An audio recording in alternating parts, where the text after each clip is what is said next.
What's up, people of YouTube? I'm Karsatowski, and welcome back to the Karsatowski Bowling YouTube channel. So, in today's bowling breakdown, we have the 1989 PBA Quaker State Open. So, let's go to the title match. Alright, so here is the title match of the 1989 PBA Quaker State Open, featuring Steve Wunderlich versus Del Ballard. And Steve Wunderlich just threw his last practice shot. And they're getting settled in here.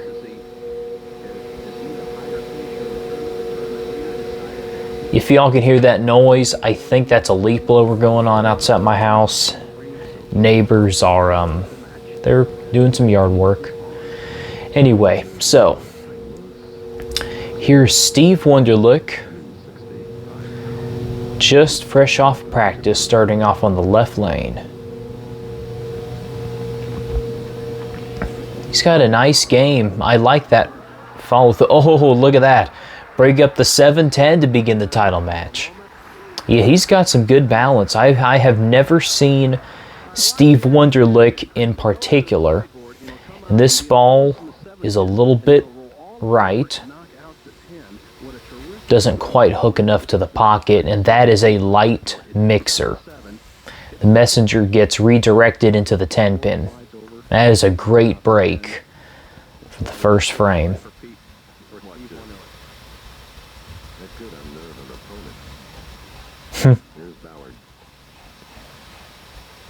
And here's Del Ballard, the Hall of Famer. Somebody told me in the comments in one of my videos where I did a breakdown of a title that Del Ballard won, that he was, I think, late 20s or early 30s in like 1990, and this is 89, so I think he was about my age during this time, which to me, he looks like he's at least probably, what, 38? Shirley Ballard, Del's mother. Yeah, so I would say that Del Ballard, to me, looks like he's about 38, maybe 40. Probably late 30s, early 40s there, and he's probably about my age now, and I definitely know I don't look that old. Wow. Okay. Anyway, so Del Ballard had a perfect opening shot, and he left a 4-pin on his second shot. Now, he actually used that exact same ball in a previous match that he won. And I think that's the match where he had like an opening 6-pack or 7-pack, whatever it was. It was a couple months ago when I did that review. 6 foot, 165 pounds from St. Louis. He's from where Pete Weber is from. He doesn't have a real high backswing, but he's got a great follow through, and great finish position, and his ball goes light again, taking out the 7-pin light. So his bowling ball has finished light twice. So he's going to have to make a little bit of an adjustment in order for his ball to get flush in the pocket.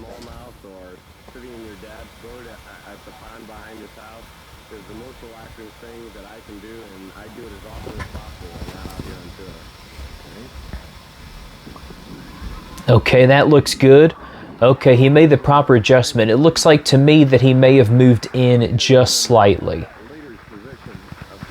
but it looks like he threw it the same. So Steve has an opening turkey. Ballard's still in it though. If he strikes, then it'll be a 20-pin match. Same exact shot, mirrored shots on that right lane. And he threw a pretty good shot on this left lane. He just went a touch high, but he'll probably make about a 1 or 2 board adjustment with his feet, maybe 1 board with his eyes, and he'll just throw to the same target.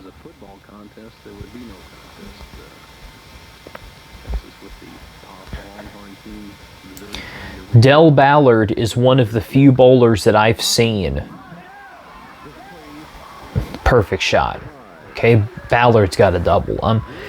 Del Ballard is one of the few players that I've seen who starts his ball in his had to skip the fourth frame ad break. Anyway, so Del Ballard is one of the few bowlers that I have seen who starts his ball in his push away down by his knees.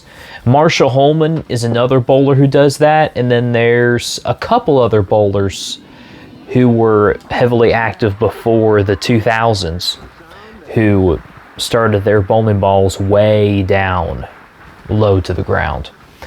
And Steve Wunderlich now has an opening ham bone. I've got comments about the ham bone as well, and people just prefer to call them 4 in a row or 4 baggers. But like I've mentioned before, there are no bags that is used in bowling at all. The only bags that's used is the ones that you put your bowling balls in.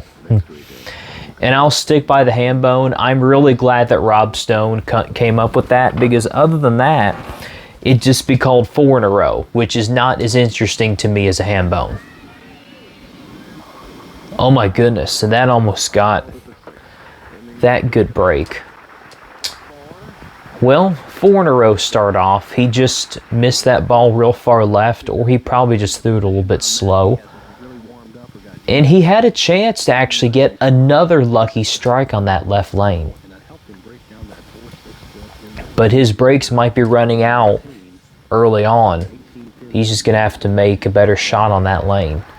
But he's dialed in on the right lane, and he's still up by a pretty good margin. Well, actually, Del Ballard can take a 1-pin lead here. I believe so. Because Ballard has only missed once, and that came in the 2nd frame, and Steve Wunderlich missed in the 5th frame. So Ballard's going at 280, and Steve is going at 279. Ballard just threw a good shot to kick out the 10.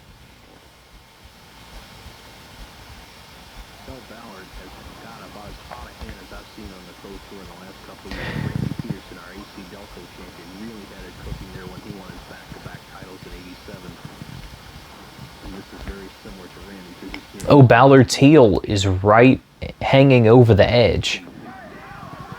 I'd feel like I was going to fall off if I stood that far back. Man, I don't think I have stood that far back on the approach in, I guess, probably more than 10 years. As a matter of fact, I think I have tried that a little bit, like very early in my career, but I mostly just stand over by the 2nd set of dots that's close to the ball return where the ball comes back. Oh, he did not throw that one good at all. Yep, left the bucket.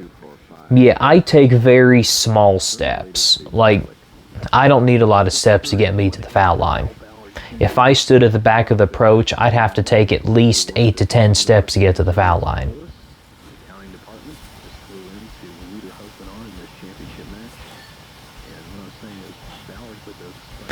Okay, this is not an easy cover at all, because you got that back 8-pin. Oh, he decided to hook at it, and he almost chopped it. Wow.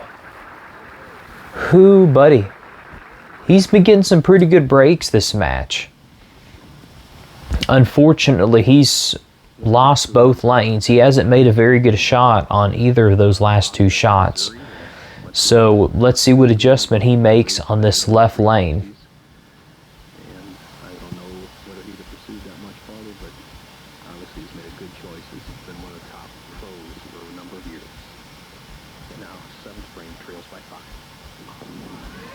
Oh, that's a good shot. Oh, kind of unlucky. That ball hooked a little bit too much down lane and left a 4-pin. I mean, that's definitely his best shot he's thrown since the 4th frame. But he's going to have to make a micro adjustment here, or he might even make like a... I would say back then it was mostly a 1 move with your feet and just keep your target the same down lane.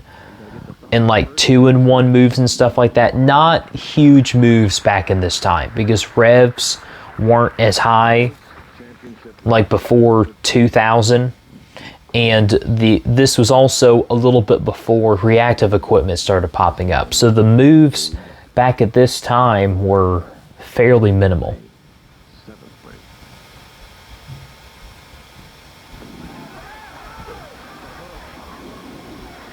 That ball was a little bit light. Honestly, that ball was kind of fortunate not to leave 2 behind.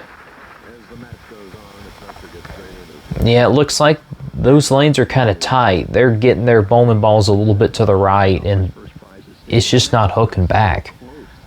Miss it a little bit inside, and it gets a little bit high, which is typically the PBA carry that you see. On house shots, you miss right, and that ball just finds friction and comes back to the pocket. And if you miss inside, the ball gets into a lot of oil and it holds, which is the opposite of what you'll see on the PBA Tour.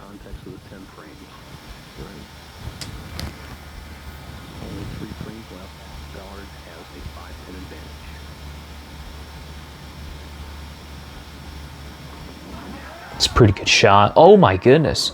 I thought that was a good shot up until about the last 15 feet, and that ball just decided to almost go Brooklyn. Okay, see, that did not look that bad, but man, it just started hooking about the last 15 feet. And that ball had no chance to strike.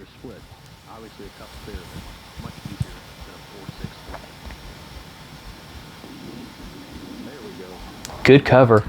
Okay, well, strikes were coming cheap and easy in the first half of the game, and now transition has settled in, and they're just trying to adjust. And again, a lot of time, in this time, bowlers didn't have a whole lot of axis tilt because of the weaker equipment. And also, each player only has about 1 or 2 bowling balls. And that's another great shot from Steve. That's really his best shot since the 4th frame. And if he can get another strike here in the 9th frame, then he could take advantage of this match and he'll set himself up in the 10th frame. And no matter what Del Ballard does in the 9th and 10th frame, he won't be able to shut out Steve Wunderlich. But he needs to strike right here in the 9th frame to make that happen.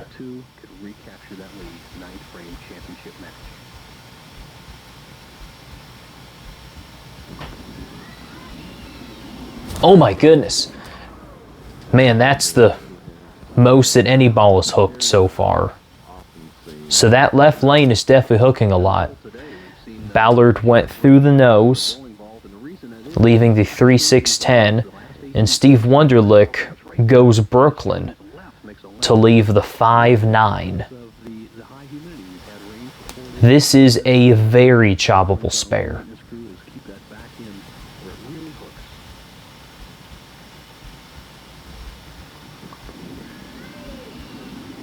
Oh my goodness.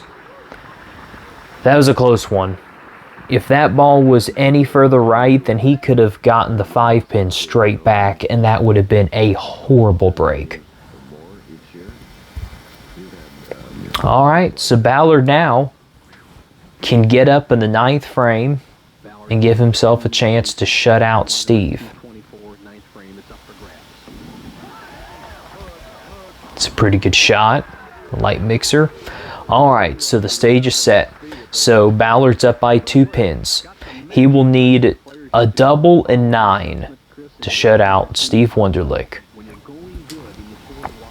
Yep. Well, actually, technically he needs, well, yeah, strike and 9. I said a double and 9, but he'll need a strike and 9. Oh, messing with his tape late. That reminds me of something that Norm Duke would do. Oh, man, look at that trip on the 4-pin. Yeah, he left one in his first attempt on that lane in this game, And he leaves a 4-pin behind, but not that time. He gets the love tap when he needed it the most. Gets a terrific trips the 4-pin, whips the 5 and the 9, trips the 4 and attempt. He's in a position to take the whole tournament. 9 spare for a win. Ballard needs 9. And he gets 8. Ballard gets 8. Goes through the nose and leaves the 6 and the 10. And he was running it out. Yeah, he thought that he threw a really good shot. If he didn't think he didn't throw a good shot, he would not have ran that ball out.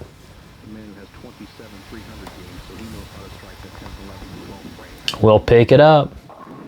All right. He could have shut out Steve Wunderlich right there.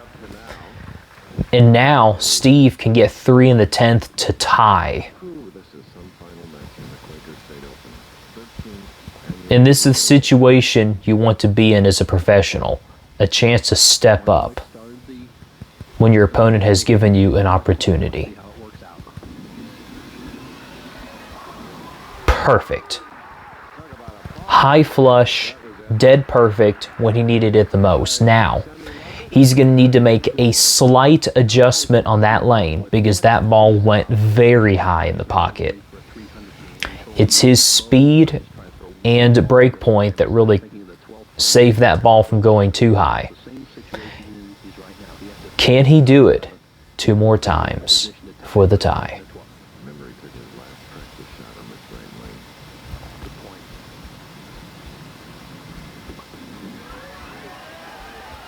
Ooh, it came back. Trips out the 10. Wunderlich still has life.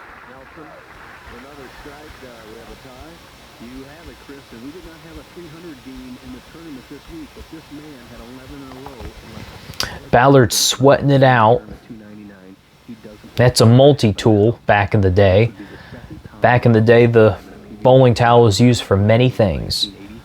Now Wunderlich needs 1 more strike.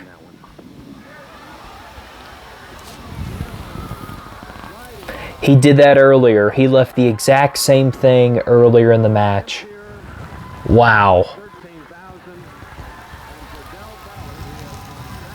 Man. Oh, that sucks. Man, what a back and forth match that was. Ballard thought he had it in the second shot of the 10th, and his ball went high to get 8. And that basically allowed Steve to get 3 in the 10th, and he aced the first 2 shots. But you know what? He threw the exact same shot that he left the bucket the first time on that lane. And the result was another bucket. Oh well, Ballard survived that match. Very intense one. And if you all would like to leave comments on any breakdowns that you want me to do in the future, then leave your suggestion in the comments. And also, if you don't want to miss any more of these bowling breakdowns, then be sure to hit that subscribe button so you'll never miss any more videos. I'm Karsatowski. Keep watching my content, and I'll see you in that next video. See ya.